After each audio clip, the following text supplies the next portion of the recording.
Hello दोस्तों, आपका डर कैफे में स्वागत है।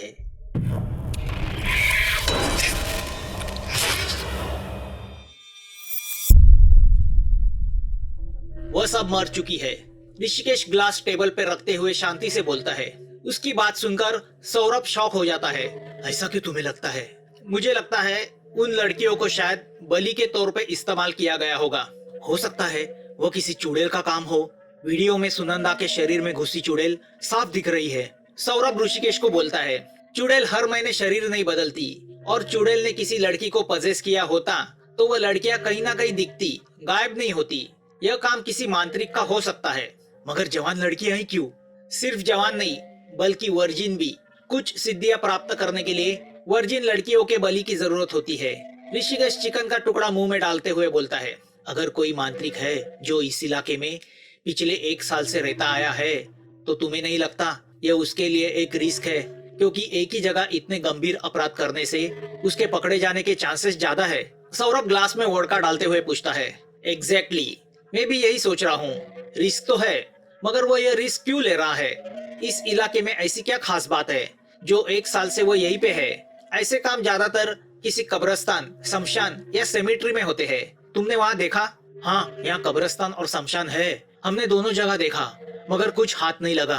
हम कल ही आसपास के इस तरह के सभी इलाके छान मारेंगे, कुछ ना कुछ हाथ जरूर लगेगा। और सुनंदा के शरीर में घुसी उस चुड़ैल का क्या? सौरभ ऋषिकेश से पूछता है।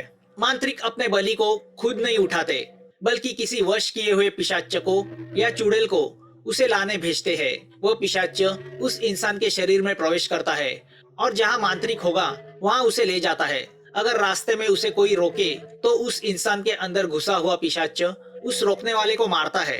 ऋषिकेश जवाब देता है, इस मांत्रिक को आखिर बलि कितने चाहिए? हर महीने एक लड़की गायब हो रही है, यह कब तक चलेगा? यह उस सिद्धि पे निर्भर करता है जिसकी वह अर्चना कर रहा है। यह सब उस मांत्रिक को पकड़ने के बाद ही पता चलेगा। अगर वह मांत्रिक है तो। ऋषिकेश अपनी आंखें सौरभ पे गाड़ के बोलता है, मतलब कुछ और भी हो सकता है?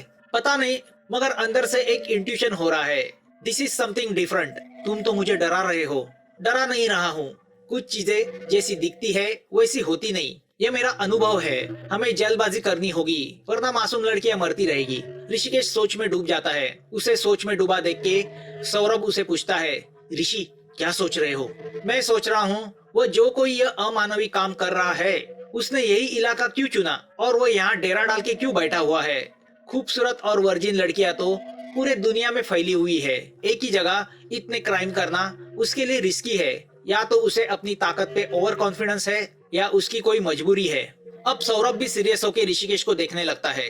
तभी जीवा काका आते हैं। साहब खाना लगाओ, रात के 2 बज रहे हैं। हाँ लगाओ। चलो सौरभ खाना खा लेते हैं, वरना एसिडिटी होगी। ज्यादा सोचो मत, हम कल से शुरुआत करते हैं। तुमने जो कहा है वो सुन के तो मेरी भूख मर गई है, सौरभ उससे कहता है। ऋषिकेश हंसता है, मुझे तो बहुत भूख लगी है, और मटन की भी क्या खुशबू आ रही है। हाँ, तेरी फेवरेट बाजरी की रोटी भी बनाई है। दोनों अपने पैक खत्म करते हैं। ऋषिकेश रिकॉर्डर ऑफ करके पॉकेट में डालता है। सौरभ वो क्लिप मुझे फॉरवर्ड करना। लो अभी करता हूँ। जीवा काका ने मटन तो काफी स्वादिष्ट बनाया था, और फ्रेश बाजरे की रोटी का क्या कहना। गाँव की यही बात ऋषिकेश को पसंद आती थी।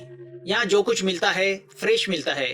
ऋषिकेश मन ही मन सोचता है कि क्या यही बात वह इंसान भी सोच रहा होगा? गाँव में जो कुछ मिलता है फ्रेश मिलता है, खाना हो या लड़कियां।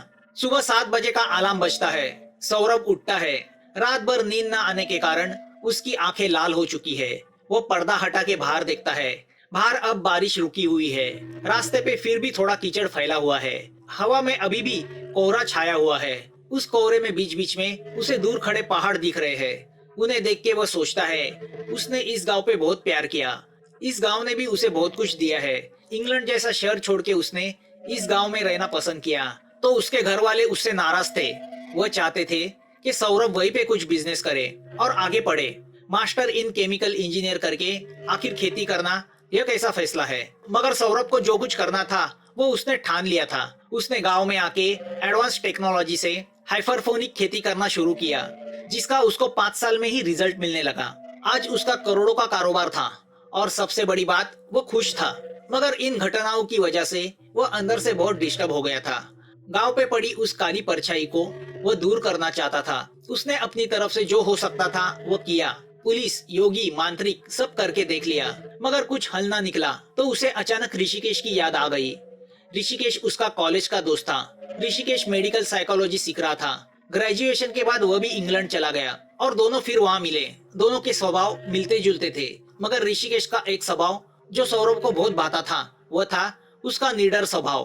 कितनी भी कठिन समस्या हो, ऋषिकेश कूलली सोच के कोई भी निर्णय लेता था और 100% उसका हल निकालता था। ऋषिकेश ने कैम्ब्रिज से साइकोलॉजी में मास्टर डिग्री हासिल करने के बाद अपनी खुद की कंसल्टेंसी शुरू की थी।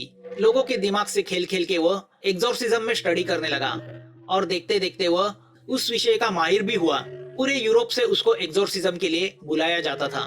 मगर एक समय ऐसा आया जब ऋषिकेश को लगा वह जिस विषय में काम कर रहा है उसका सबसे बड़ा बीज तो भारत में है। यहाँ जितना भूत प्रेत आत्मा और पिशाच चपे लोगों का विश्वास या अंधविश्वास है, उतना पूरी दुनिया में कहीं नहीं। तभी उसने अपना बाढ़ बिस्तर बांध लिया और इंडिया का प्लेन पकड़ा और पिछले 10 साल से वह यहीं पे उस कार्य पर काम कर रहा था। अब ऋषिकेश का इस विषय में इतना अभ्यास हो गया था कि देश विदेशों से लोग उसकी मदद मांगने आते थे। चाय, गरम चाय।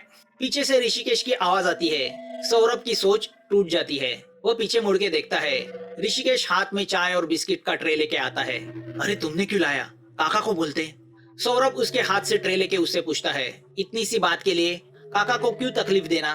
तुम्हें तो पता है यह सब मुझे अच्छा लगता है। इंग्लैंड में भी मैं ही चाय नाश्ता बनाता था। हाँ वैसे सॉरी, तुम्हारी परमिशन के बगैर मैं तुम्हारी किचन में गया। चाय अच्छी होगी तो बुरा नहीं लगेगा। सौरभ हंसते हुए उससे कहता है और कप उठा के एक घूंट पीता है। कैसा है? ऋषिकेश उसे उत्सुकता से पूछता है। मुझे लगता है कल से तुम्हें ही चाय बनानी पड़ेगी। दोनों हंसते हैं। आई स्वेयर, इतनी अच्छी चाय काका भी नहीं बनाते। सौरभ और एक घूंट पीते हुए बोलता है, no problem sir, at your service. तो क्या प्रोग्राम है? सौरभ उससे पूछता है। आधे घंटे में तैयार होके हॉल में आ जाना, मिशन शुरू करते हैं। ठीक आधे घंटे बाद ऋषिकेश और सौरभ दोनों गांव की उस सड़क से चलते हुए गांव की हद के पास जाने लगते हैं। सौरभ गाड़ी लेना चाहता था, मगर ऋषिकेश ने उसे मना किया था। वह नहीं चाहता था कि वह किसी के नजर में आए। बारिश की वजह से चारों ओर हरियाली फैली हुई थी। आसपास का नजारा देखने लायक था। हवा में अभी भी ठंडक थी। ऊपर अभी भी काले बादल मंडरा रहे थे। सूरज का कहीं नामो निशान नहीं था। ऐसे लग रहा था मानो शाम का वक्त हो। दोनों कोहरे में से आगे बढ़ते हैं। चलते चलते सौरभ एक जगह रुक जाता है और ऋषिकेश को देख के बोलता है, यह वही जगह है जो उस क्लिप में दिखाई दे रही है। सुनंदा ने उन लड़कों को यहीं पे मार डाला था और वह आगे उस दिशा में चली गई। यह कौसाबी की हद है।